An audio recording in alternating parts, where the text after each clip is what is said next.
Yes, my people. It's another episode of Blocks to Bags. I'm your boy Beej. I'm your boy Seb. And this is a very, very, very special episode. Very special. When they say special, we really mean it. Mm-hmm. This episode, we're going to be covering now author. Crazy. Who has got a book called To My Sisters, which is sat right in front of us. Right there. Do you know what I'm saying? Placement. And Renée Kapuku is one of the co-halves of To My Sisters. The book is out now in all digital stores, even physically, Waterstone and all your lovely published Amazon, bookstores you can go places. get. Everywhere. We're going to cover her story. So this is a lady who got a scholarship to go to Oxford and Harvard University. She is half Congolese, half Nigerian. She's come from Tottenham. We're going to break down the stories that you need to go through and the resilience you need to go through to become who you are. It's a personal pleasure of mine to welcome you, Renée, to the podcast. Woo, thanks for having me. How does it feel to be a published author? You know what? It still feels like really unreal because anyone that knows me knows that I love to write, and actually writing a book has been on my hit list for a very long time. But to actually be a published author right now is like so unreal. It's like, wow, I've actually written a book. I've written a book with my co-founder and my best friend, and people can actually buy it, which is very, very unreal. So it's beautiful. It's such a privilege. And I'm just happy that like 10-year-old me has finally realized her like decade-long dream after all. Come on. So you're an author now, and that's a blessing. We're going to drop a link in this episode if you want to get one of the books. We've actually bought 10 books, so if you want to be one of the 5 to win one of the 5s that we're donating to Blocks to Bag audience, let us know. There is multiple events happening this month in March. It is Women's Month as well, so please go on To My Sisters website and support. Manam can support as well. Everyone can support. Renée, that's not only milestone that we're going to celebrate right now. Oh dear. You started There's a lot. You started a podcast in November 2020. We were renting both same place. We'd done loads of projects together. You went and you recorded at your best friend's house. That podcast did 3 million downloads in 2 years. Insane. Gone. Clear. Insane. Just crazy. No management, no big booking agent. You guys just put content out consistently. Organic. Yeah. Organic. All organic. What would you say were like the top 5 lessons you've learned now about podcasting and about community building when it comes to audio that you wish you'd known when you started, or that you just doubled down? You might have known, but you've doubled down. What are the top 5 things? Yeah. Wow. Top 5 things. I'm a podcaster, so just a bit of a disclaimer if I ramble on, because I really do enjoy talking, conversations, articulation, all that kind of good stuff. But yeah, in terms of the top 5 things, I think the first thing is the power of collaboration. I think that we are always privy to, the self-made narratives, the folks that are kind of coming up by themselves. And as beautiful as my individual story has been, I think just really leaning into collaboration has been such a important endeavor for me. And the fact that I've actually been able to do it again with my best friend Courtney just meant that we were able to do much more quickly, much more organically, and much more effectively. So I think firstly, just the power of collaboration has been invaluable on this journey. Secondly, consistency, absolute consistency. I think that just over the course of my own journey, I've had to be consistent in so many different areas, whether it be, applying for different opportunities or whatever. But in podcasting, in content creation, in putting yourself out there, you have to be consistent. You have to show up come rain, come shine. And I think with something like the podcast and the To My Sisters community, it has been so necessary to just show up, even when the audience isn't there. It makes me think of, actors that, act in Shakespeare the Globe and having to, show up and make sure that you can rehearse your lines and rehearse your piece, even when the audience isn't there.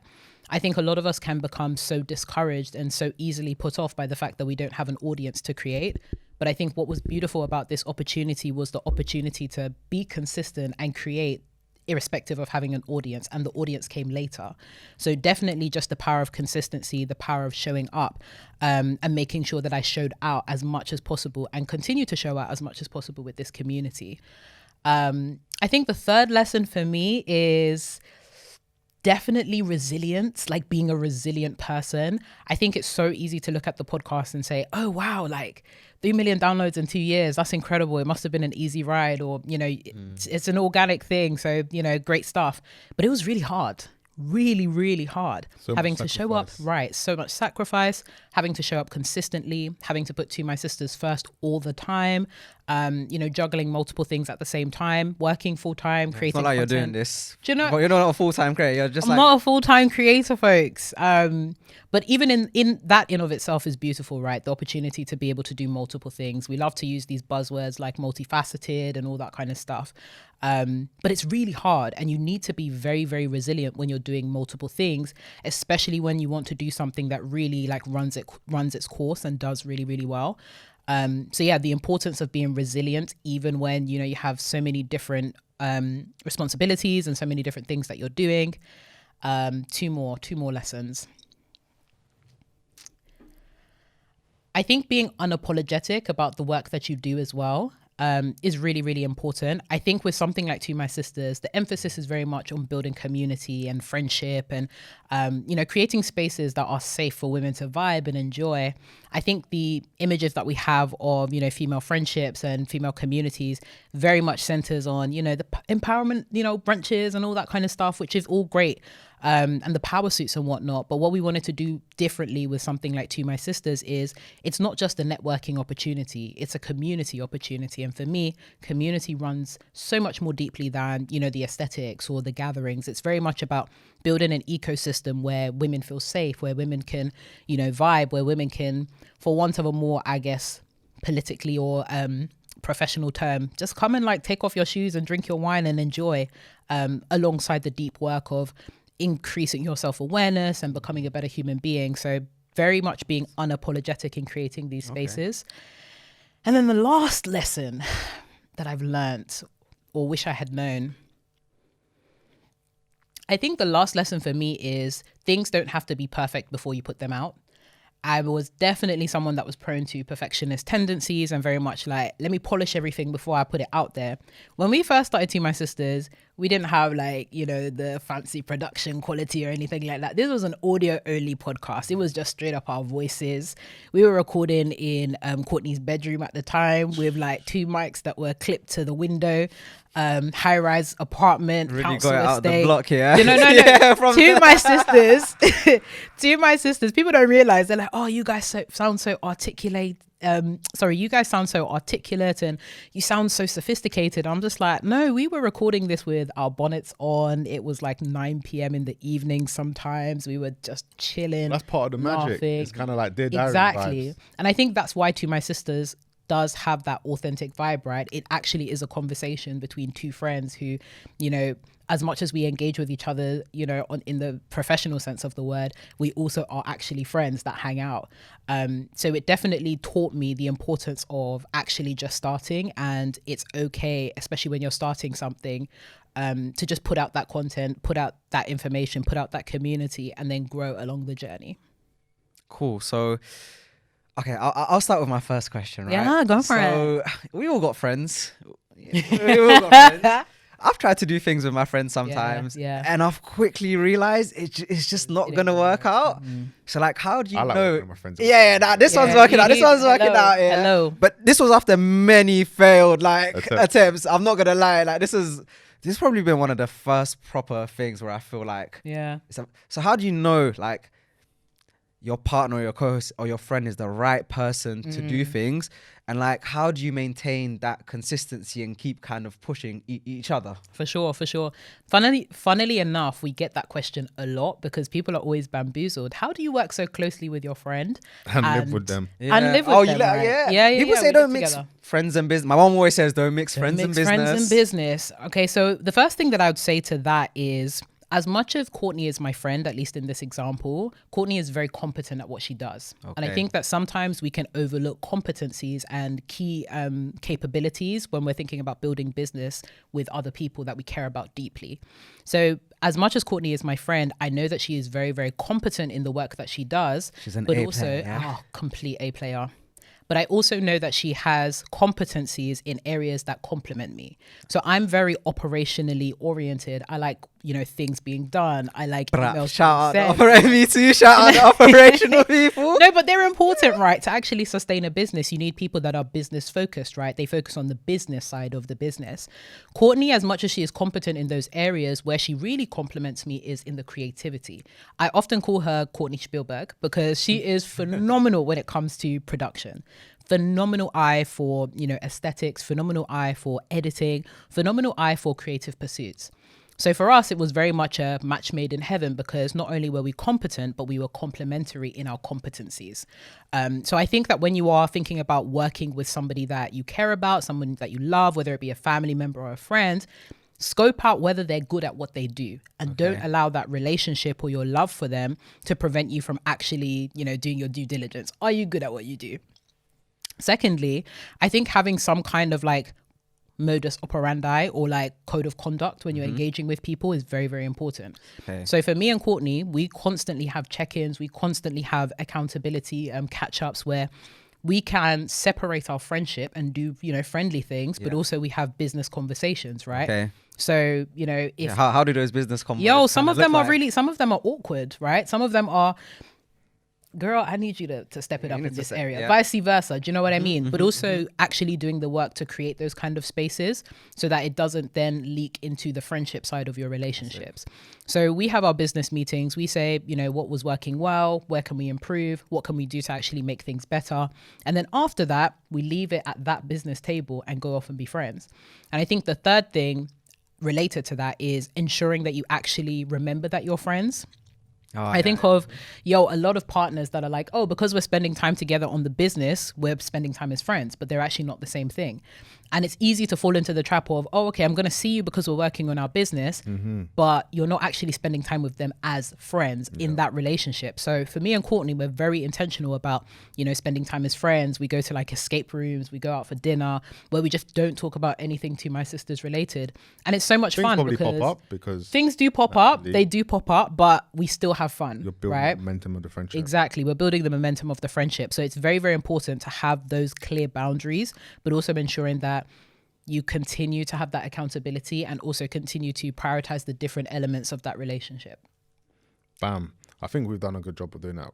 We Seb. Yeah. Seb did my first ever website for me as a person. He was just like, bro, obviously you're killing your business. I kept talking about my super site. He was like, no, we need to get you. And he did mine and Andy IAM's around the same time. Nice. And now, just off the back of having a personal brand, I've made over 6 figures just on personal brand stuff away from business in the last 2-3 years. So incredible. There's power in actually having friends who just see visions for you and vice versa. Anytime he needs anything, his wife needs anything, I'm like, yo, let's go, let's activate. Next week we're gonna go see Dizzy Rascal in a box in Ota Arena. Exciting. We went to a farmhouse just after Christmas. We just had a hot toddy and rolling in the back. It was just fun. We did what was the shooting thing we did? A clay pigeon shooting. You know what I'm saying? I've heard good things about clay pigeon shooting. Licking off shots. We're beefing with the other couples there, just screaming. In and out. Have you guys gone horse riding yet? No. That should be on your list of things to do. Would definitely recommend. Fun. But I definitely can speak to finding great ways to work with friends can be powerful. And to be honest, that's even part of our history. Exactly. Your ex-super alumni, you've worked with me intensely day to day, more intense than I ever worked with Seb. Me and Seb weren't quite intense now, but no, we were working 5 days deep in the bag. Yeah, you lot were really working deep in the bag. Yeah, full time, and love that. We did awesome things. We helped 30 young writers produce a book. We've done digital campaigns. We've done online webinars, a bunch of different things.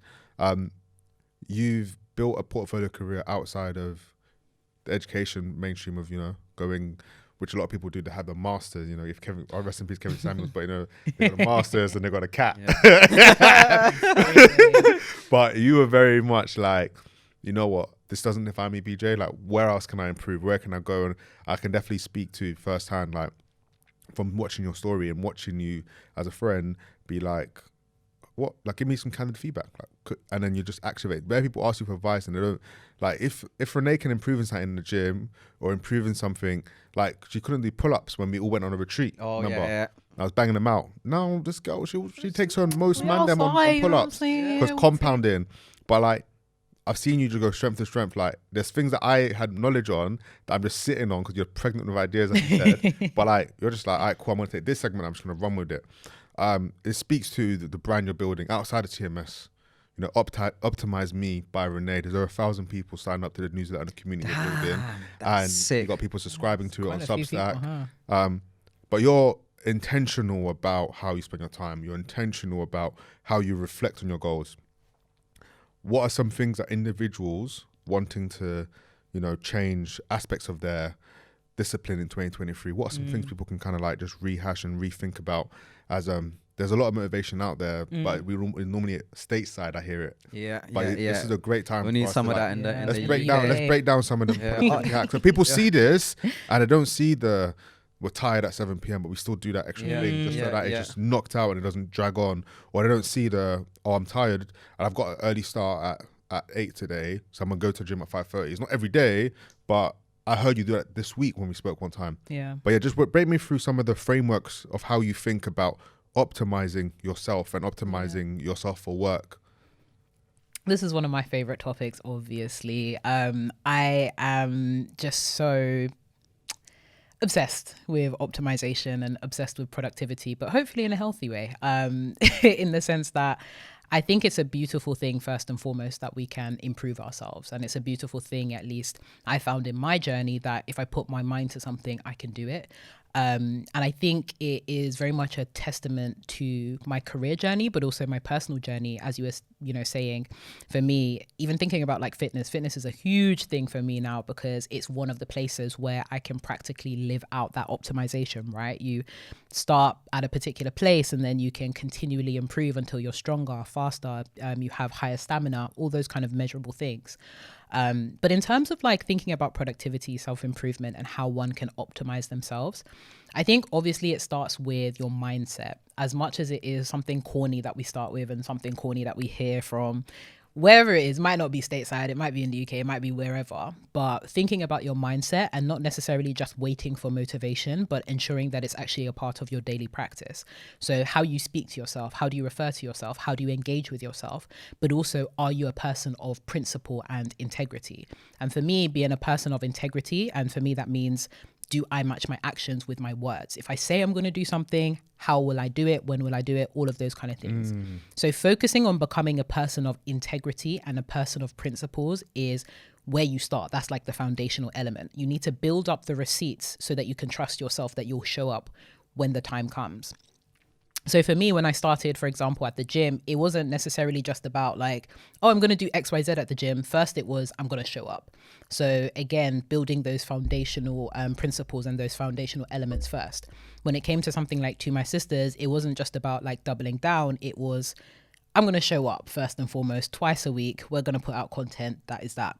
So starting with the simple stuff and starting with building up your receipts is the first way that you can really think about optimizing yourself.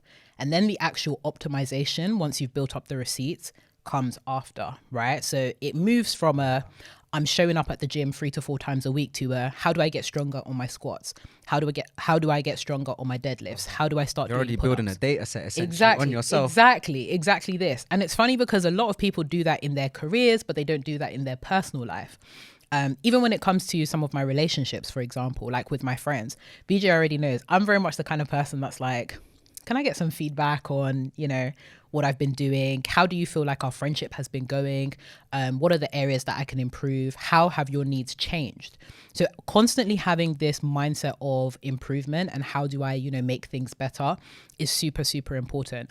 And then thinking about like moving the needle. What can I do to actually move the needle on a daily basis?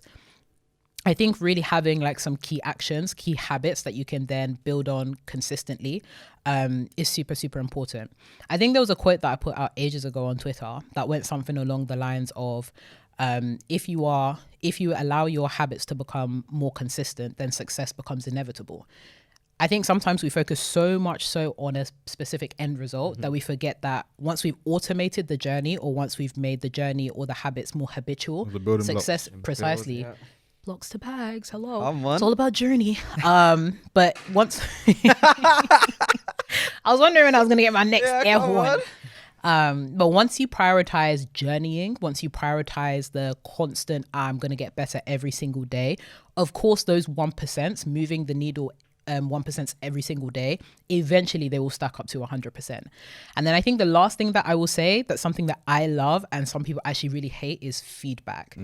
Feedback is hard because no one ever wants to hear that they've been doing badly in any sphere. Like, nobody wants to hear from, their partner, yo, you've been slipping up, I'm not happy about the way that you've been behaving or whatnot. No one wants to hear from their boss, actually, you could do better in this, specific area. No one wants to hear from their accountability partner, I've really been seeing you eat too many cakes this week. Like, I need you to, pack it in. But this is necessary because that is a form of data as well. Yeah. And it also allows you to see how successful you've been in your pursuits, right? Not just in the, have I achieved my specific goal, but are the habits that I am, starting to implement, are they allowing me to achieve, those goals? So I'm very intentional about getting feedback. You already know this from, how we've worked together and whatnot, but I'm very much like okay, cool. I perceive myself to be doing well, but in terms of getting core data that will help me to do even better, let me ask the people that are closest to me or the people that are invested in me to provide me with more data. So cultivating feedback circles, feedback loops, even if you have to do it anonymously, send the link out to your friends or whatever, or your business partners or whatnot, however frequently you like to do it. I tend to like to do it quarterly. When it comes to like friendships and relationships, I like to do it 6 months to 12 month mark because it really gives you some time to really figure out what is working, what isn't, and also just being open to receive. We're not perfect people. We always have something that we need to work on or improve or whatnot. So just being open and receptive to receiving that feedback, but then also actioning it too. Boom. These are some gems. The book. Yeah. It's out.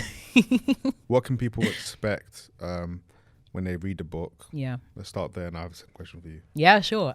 So this is very much a book about friendship. And I think, especially at least for women, there's been so many prevailing narratives around romantic relationships, professional networks, all that kind of stuff. But in order to feel the full spectrum of human interactions, I think that platonic relationships are really, really important and something that's incredibly understated for women. So this book is very much a book on friendship. It tells the story of my over a decade now. I think we've been friends for like 13 years, me and Courtney. But it also tells the story of other women that have been influential in my life. It tells the story of my mother. It tells the story of some of our other friends. It tells the story of our sisters, like our real sisters. But it's also a very practical book in that it's an actual guide. So how do I become a better friend? And how do my friends also become a better friend to me? Wow. And obviously you've been a writer because you had to write some rigorous essays at uni. Yeah. You've ghostwritten. Sometimes on the copywriting thing. Yeah. You've obviously been authoring, on Medium as well. You've ghostwritten. You've also like wrote pitches. There's a lot of different things you've done, but this is your first official book. Yeah. What was the process you took to take on such an undertaking, especially for those who are under 30 thinking of maybe publishing a book? Where do you start? It's a book. Like, where do you even start with a book? Yeah. So the first thing that I would say is you need to, again, build up those receipts. As much as it's great to kind of like, I want to write a book, you actually need to be good at what you do, competent. And in order to do that, you need to build up the receipts and build up a portfolio. So before this book came, I had been writing online for maybe 7-8+ years. That's in various different different capacities, right? And it doesn't necessarily mean that I was waking up every single day for that like 8 years writing, although there were some periods where I was like, I woke up for like a year writing on Medium 30 minutes in the morning every single day. But those kind of exercises can really prepare you for the undertaking that is the book writing process. So flexing your writing muscle is really, really important. And then also having a strong idea and a strong value proposition. I think a book, much like anything else in this world, when I'm thinking about like businesses and all that kind of stuff, the things that do well offer value to people. It's not just about sharing your thoughts or whatnot. It's very much, how can I add value to people's relationships? How can I add value to people's lives? And with something like this book, it very much is, of course, there's the storytelling element, but those stories are actually very practical, and there's actually some practical elements in the book and exercises that folks can do. So ensuring that you actually have a strong value proposition is really, really key. I think also where you can collaborate, do collaborate. So for example, obviously I've collaborated with Courtney on this book, but BJ, you were mentioning, we've done a number of different projects together, including the Phoenix program, where we actually published an anthology with HarperCollins and Apple Books. And that was an opportunity to actually get behind the book writing process, because we were out here editing people's pieces. We were out here engaging with other authors. We were out here really being in the industry. So really trying to diversify your opportunities in the area is really, really important, and taking up the opportunities as they come. So before, I didn't just, launch into writing a book. I was taking up all these kind of odd jobs. I was out here copywriting for Tom, Dick and Harry. All sorts, yeah. I was all sorts of things. You wouldn't believe some of the things that I've written. You know what I'm saying? If you pulled out some of my receipts, there's some receipts you don't need to see, but it's okay. We move. But also Stacey, Keisha and Becky. There we go. Oh, child. Actually, I was never one of them Wattpad. Oh, I don't know if you guys know about like Wattpad writers. No. Like Keisha the Scare. Yeah, those folks that used to write on like Wattpad and stuff, all those like saucy stories and whatnot on Wattpad. I wasn't one of those. Right? Actually, I tell a lie. Maybe like there might be a little story floating. Yo, those, fortunately, they're not online and they weren't as saucy. But I definitely had my fair share of writing faux pas. Like in year 9 and year 10, I actually used to write like magazines and like short stories for like my friends and stuff. And I just remember on a weekly basis, they'll be like, okay, so have you written chapter 5? I've read chapter 4. Like, when's the next chapter coming out? So making sure that you actually have, again, those opportunities to write, even if when you're starting out, you're not necessarily in alignment with what you want, as long as it's actually allowing you to pick up the practical skills, super, super important. And then in terms of the actual book proposal process, so essentially what happened with us was as a result of the Phoenix program, actually, we had a whole network of publishers. And it was at the same time that I was still building To My Sisters with Courtney. And we were essentially approached by one of the HarperCollins talent agents, Nancy, God bless her, phenomenal woman. And she was like, guys, have you thought about writing a book? And we were like, yeah, in the next like decade or so. And she was like, no. I need you to write that book now. You said no. She said no. And she was like, no, because I want to be a key investor in when this thing blows up. I was like, okay, girl, we'll do what we need to do. And even in the book proposal writing process, you have to articulate, if you want to go down the formal publishing route, you have to be able to articulate, how is this book going to add value? Okay. For book publishers, it's not just about the value proposition in terms of how will this change lives, but also what access to resources do you have that will actually allow this book to be a bestseller, but also, is this going to make us money? You know what I'm saying? Like, because there's a difference between the best written and the best selling. Hello, somebody. And to be honest, there is obviously the best written, but for it to be a bestseller, it really needs to speak to the hearts of people and speak to something that's niche, that's new, that's current. So we went through a whole process of writing out our proposals, articulating what leverage we had and how the meeting of the two types of leverage would really allow us to be great in publishing this book. So yeah, after a couple of rounds, we didn't actually end up going with HarperCollins, but that process allowed us to hit up other publishers. It's almost like that business plan or investor deck. Yeah, yes. And then go talk to the investors. Yep. And then you basically became hot property because then you announced 1.5 million, 2 million downloads. Exactly. And people started knocking. What happened then? Exactly. So, whilst that didn't, the initial deal didn't go through with the first publisher that we were approached by. And the reason that it actually didn't go through was, and I guess this is a key lesson for folks, don't always take the first deal that you're presented with. The first deal that we were presented with. Real bag talk right there. Take the first deal. The bag that they presented us with in the first deal, we were like, I don't know about that. That feels real small. But it was exciting. It was exciting, right? And it was like, first book, do you know what I mean? Yeah. Exactly. I remember we had them phone calls. Exactly. And this is another key point, right? Cross-reference. Okay. Utilize your network. So we got our initial offer, due diligence. I told them what other people were getting in the streets. I gave them the CRB. When I heard that, price is not today's price. But also understanding the value that you bring and the value that you will bring tomorrow. Because for us, when we engaged with that publisher, we were like, only 1 mil in. And in terms of like listens and stuff, our community was a lot smaller. But we had belief that we were going to grow exponentially. But unfortunately, that publisher didn't believe that we would grow that much. So they kind of presented us with an offer at face value. But for us, we were very much, no, we need folks that are invested. You believed in your source. We believed in our source, and our source was sourcing. And now what? The joke's on them, yeah? Well,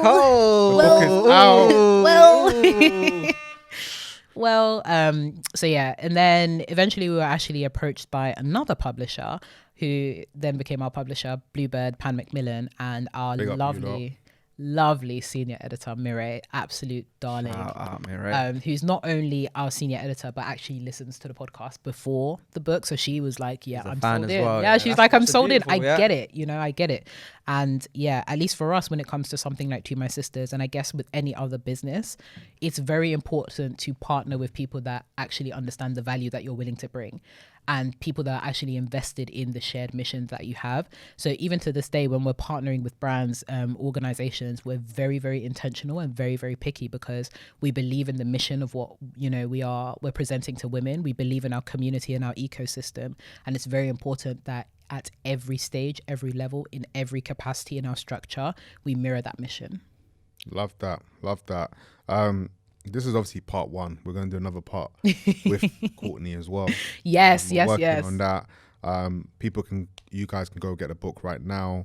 You can follow Optimise me and what Renee's up to. Also, Renée, what gems do you want to leave people with when it comes to whether it be a quote that resonates with you or a way of life quote? Because right now, it's Money March. Money March. And it's a season where people are the world's open again, but I know that there's a regularity in what you say around the words you speak to yourself. Is there a parting word or phrase that you want people to leave with today's conversation? Parting words. I'll try not to natter on this one. The one that comes to mind for me is feel the fear and do it anyways. I think sometimes we let fear prevent us from doing all sorts of things. And I think with the way the economy, society is going, right now, and I think for me as someone who has a portfolio career, so sometimes I find it difficult to describe what I do, because I have done and I do a lot of different things. And I like to do a lot of different things. Maybe it's that, a little ADHD kicking in and whatnot, but, it's been serving me well. But even with a lot of these opportunities, there has been times where I have felt afraid. Like, when I was applied to Oxford, I was absolutely shaken. I was like, how old was I? Like maybe, 17, 18? Yeah. And no one in my school had applied to Oxford. So I was just like the only person that was applying. Absolutely. But you know what? I said, I'm going to feel the fear and I'm going to do it anyways and see where it gets me. And it got me to Oxford. The same thing for Harvard, the same thing for like a lot of the work that I do. A lot of the greatest things that I have accomplished have been a result of me feeling the fear and doing it anyways. So if you don't feel a little bit of nervousness in the things that you want to pursue, I don't know if it's worth pursuing. I think there's always going to be some kind of excitement, some kind of exhilaration, some kind of, but what if this doesn't work out? If you don't have that, you need to go bigger. So I definitely say, feel the fear, do it anyways. And even if it fails, at least you gave it a shot, because this life is too short.